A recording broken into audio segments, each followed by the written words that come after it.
மருத்துவர் ஐயா அவர்கள் என் மீது ஏதாவது கோபம் இருந்தால் ஐயா அவர்களே தயவு செய்து என்னை மன்னித்துக் கொள்ளுங்கள்.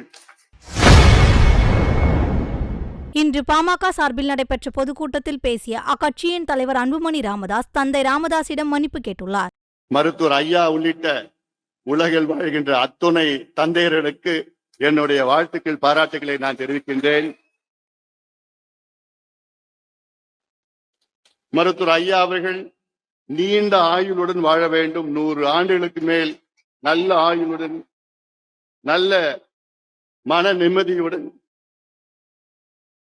நல்ல உடல்நலத்துடன், மகிழ்ச்சியோடு வாழ வேண்டும். அது ஒரு மகனாக அது என்னுடைய கடமையும் கூட. மருத்துவர் ஐயா அவர்கள் என் மீது ஏதாவது கோபம் இருந்தால் ஐயா அவர்களே தயவு செய்து என்னை மன்னித்துக் கொள்ளுங்கள்.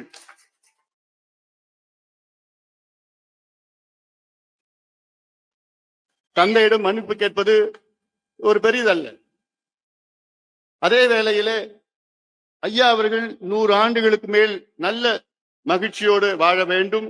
அது ஒரு மகனுடைய கடமையும் கூட. ஐயா அவர்கள் 10 ஆண்டுகளுக்கு முன்பு ஐயாவுக்கு பைபாஸ் நடந்தது. இன்னைக்கு ஐயாவுக்கு சுகர், பிபி எல்லாமே இருக்கு. அதனாலதான் நான் சொன்னேன், நீங்க நல்லா இருக்கணும், நல்ல உடல்நலத்தோட இருக்கணும், டென்ஷன் ஆகாதீங்க.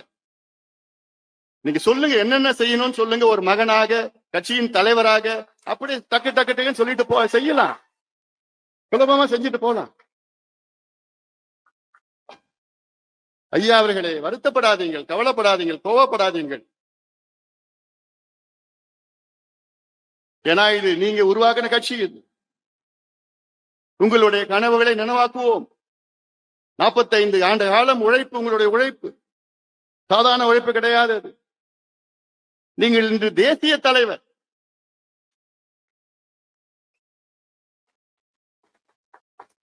கடந்த ஆண்டு பாரத பிரதமர் மோடி அவர்கள் வந்து சொன்ன வார்த்தையில் என்னால் மறக்க முடியாது.